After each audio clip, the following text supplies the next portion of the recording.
me dizendo, estou te avisando, porque eu estava numa tranquilidade espiritual, estava regendo a orquestra, cuidando da escola, não estava passando por luta, não estava passando por dificuldade nenhuma, e do nada, não estava pensando sobre esse assunto, não tinha lido nada sobre esse assunto na Bíblia naquela noite, e do nada o Senhor, era umas 4 horas da manhã, quando foi uma coisa rápida de que uns 15 minutos, trazendo para a nossa vida natural, mas no sonho foi muito demorado, foi muito lento, muito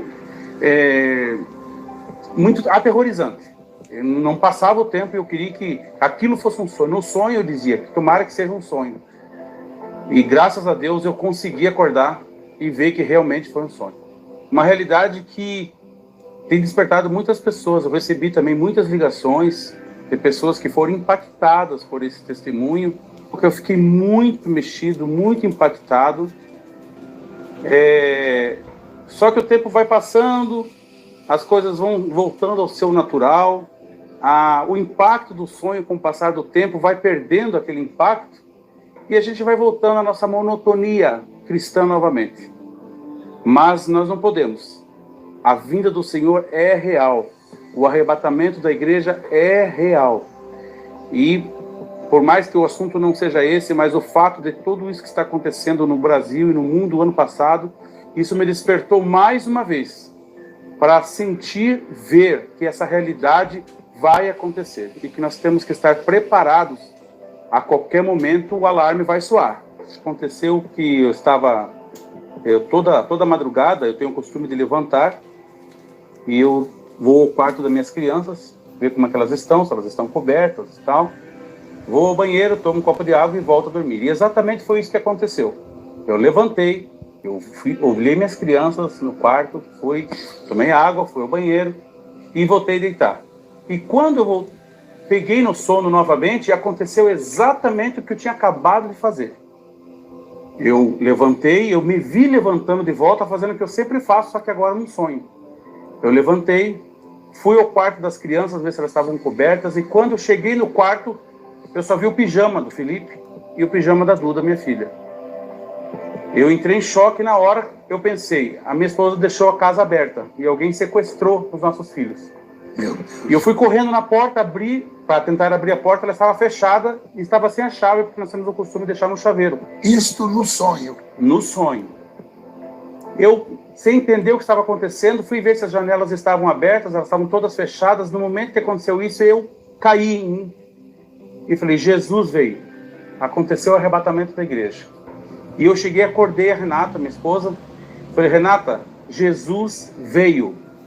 Não veio não, veio porque eu fui no quarto das crianças, elas não estão lá. E ela subiu, ela saiu do quarto correndo, fomos para o nosso quarto das crianças, e chegamos lá, exatamente estava como eu tinha visto. Só estava a roupa das crianças, e ali o desespero começou a tomar conta de nós dois, nós sentamos na cama, começamos a chorar. Meu Deus, que coisa. E foi muito forte, pastor. Que angústia. Muita angústia. E naquele momento eu já não estava mais na minha casa. O Espírito de Deus me levou à casa da minha mãe, que mora aqui perto da igreja. E pelo horário, eram umas 6 horas da manhã, mais ou menos. 6, 6:30 da manhã. E o tempo estava como se fosse para chover. Escuro, nublado. Um silêncio total na casa. E eu escutava, de longe, muita voz de choro. Choro de grito, de desespero. E eu já consciente, são as pessoas que ficaram na volta do Senhor Jesus. E eu escutava grito no sonho, eu conseguia identificar grito de criança, adolescente, pessoas adultas. Eu me perguntava, mas meu Deus, até as crianças. No sonho eu já vinha a resposta, são crianças que já têm consciência do que é certo e o que é errado. E junto com esses gritos, eu ouvia muito baixinho o fundo musical daquele hino, Onde Está Aquele Povo Barulhento. Parece que alguém tinha ligado um disco que estava tocando. E o que eu fiz na hora? Eu falei, eu vou ligar para uma determinada irmã que me conhece desde criança, e hoje ela é membro aqui da nossa igreja. Eu vou ligar para ela para ver se ela vai atender o telefone. Quando eu liguei, a filha dela atendeu. Já atendeu com voz de choro. Eu falei, a tua mãe está aí? Não, a mãe desapareceu. Aí confirmava-se mais ainda que Jesus tinha voltado. Estou entrando no desespero e eu falei para minha esposa, acabou-se toda a esperança. Renata, de nós se um dia se encontrar com os nossos filhos.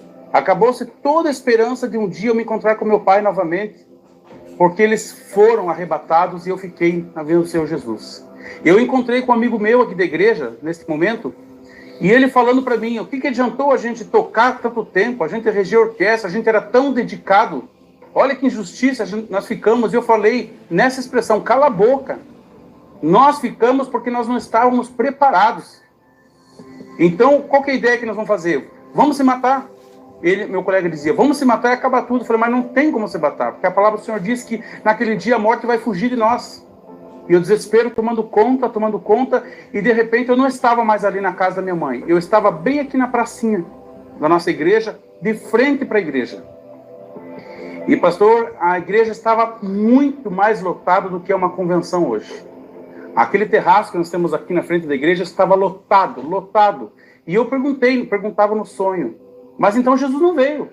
Olha a igreja estava no fervor. Era um clamor de oração. Eu falei, olha o culto abençoado lá dentro. E a voz me dizia, essas pessoas são as que ficaram no arrebatamento e estão desesperadas, buscando um consolo dentro da igreja. E isso foi tomando conta, uma angústia, que eu peço a Deus que eu nunca mais sonhe com isso. Porque foi muito desesperador. Uma angústia tremenda, uma sensação de vazio, de saber que nós ficamos na vinda de Jesus. E eu queria chorar, eu queria gritar, eu não conseguia, eu queria falar, eu ficava inerte, não conseguia me mover diante dessa realidade que estava acontecendo. De repente, eu fui transportado novamente para frente de uma churrascaria. E eu lembro bem que foi num dia de semana, eu tinha visto o senhor. Se não me engano, foi no culto de quarta-feira, o senhor saiu com o carro, me deu tchau e foi embora. Isso aconteceu na vida real, isso. E no outro dia eu tive o sonho. E eu estava na frente dessa churrascaria e eu me encontrei com a sua filha, a Ruth. E eu perguntei para ela assim, Ruth, tá tudo bem? E ela estava desesperada. Eu falei, não tá tudo bem. Nós estávamos na fila do restaurante e o pai com a mãe estavam aqui. Eu fui lá no carro pegar alguma coisa, quando eu voltei, só tá a roupa do pai com a mãe aqui e eu fiquei, Márcio. Naquele momento, eu falei, eu lembro, ontem eu falei com o teu pai. Ele se despediu de mim lá na igreja, e era real, o senhor tinha se despedido de mim. E naquele momento começou a vir um pavor muito maior do que eu já estava sentindo, porque eu falei assim, meu Deus, não vai demorar muito tempo, ela vai dizer para mim, eu estava fora da igreja. E você que estava tocando na igreja? E você que estava lá louvando, por que é que você ficou? Então a vergonha começou a tomar conta e eu falei para minha esposa, vamos embora para casa, vamos trancar toda a porta de casa, porque na minha cabeça, no meu sentimento, as pessoas estavam vindo atrás de mim, da minha esposa, para nos destruir, porque eles iam jogar na nossa cara. Vocês são crentes, por que vocês ficaram? Por que vocês nunca anunciaram para nós que Jesus estava voltando? Eu me lembro que eu entrei dentro de casa e nós só chorava, desespero começou a tomar conta. E quando me vi, eu pedi para o Senhor, bom se fosse um sonho, que bom se isso fosse um sonho, porque eu queria acordar, eu não conseguia acordar, falei, vou fazer força para me acordar, e a voz dizia, isso não é sonho, isso é real, Era um aviso. Era um aviso, e de repente, ouvi como se uma voz falando para mim assim, isto vai acontecer. Eu preciso...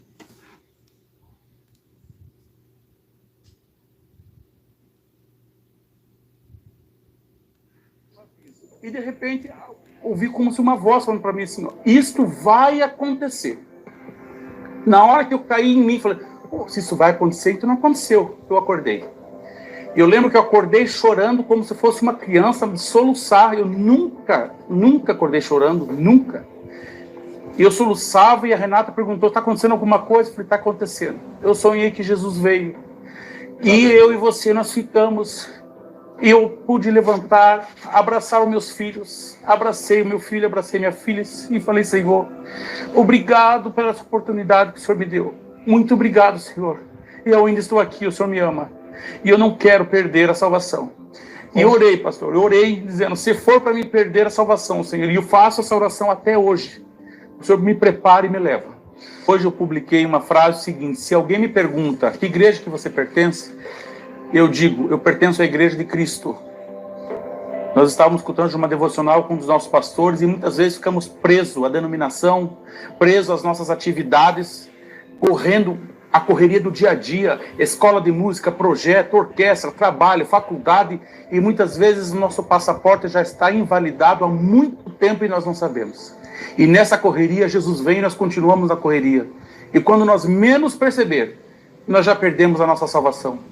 Então, mais importante do que fazer parte de um grupo musical, fazer parte do ministério, é você fazer parte da Igreja de Cristo, comprada e lavada com seu sangue. Porque o alarme vai soar. E se você estiver, como um amigo meu disse dias atrás, Márcio, eu não estou nem preocupado com a volta de Jesus, no bom sentido, porque eu sei que o meu passaporte está validado. Eu vou trabalhar, dar o meu melhor para a obra do Senhor, porque quando Ele me chamar, eu apresento o passaporte. Ele está validado em dia. E é isso que nós devemos ter consciência, que Jesus vai voltar. Haverá um êxodo para a igreja, assim como o Senhor preparou com 10 sinais, 10 pragas para o povo do Egito, avisando, haverá um êxodo em Israel, eu tirarei o meu povo de lá. O Senhor está mostrando sinais também que haverá um êxodo na igreja. A igreja terá uma saída, e a saída será para o céu. E os sinais estão acontecendo. Querendo você acreditar ou não, Jesus está voltando. Não deixe de fazer as coisas aqui da terra, não deixe de estudar. Não deixe de fazer uma faculdade, não deixe de ter projetos, porque o Senhor tem projetos para a nossa vida aqui na terra. Mas não deixe de se preparar para a sua vinda. As 10 virgens, todas elas eram virgens, todas elas tinham lamparina, mas somente 5 estavam com a lamparina cheia de azeite. O Senhor está voltando. Veja se em tua casa você pode receber o rei. Veja se está tudo em ordem. Veja se está tudo muito bem, porque o Senhor vai voltar. E feliz daquele, como diz a letra do hino que os meus tios cantam, qual será a tua sorte no porvir? O Senhor pode voltar agora para você, para mim. O Senhor não precisa voltar no arrebatamento coletivo. O Senhor pode chamar hoje. E como você está diante de Deus? Que fique esse alerta para os irmãos. Jesus Cristo está voltando. E que você possa não ter medo do arrebatamento. Maranata, ora vem Senhor Jesus. Enquanto não vem, vamos continuar trabalhando, sendo bênção e sendo abençoado aqui.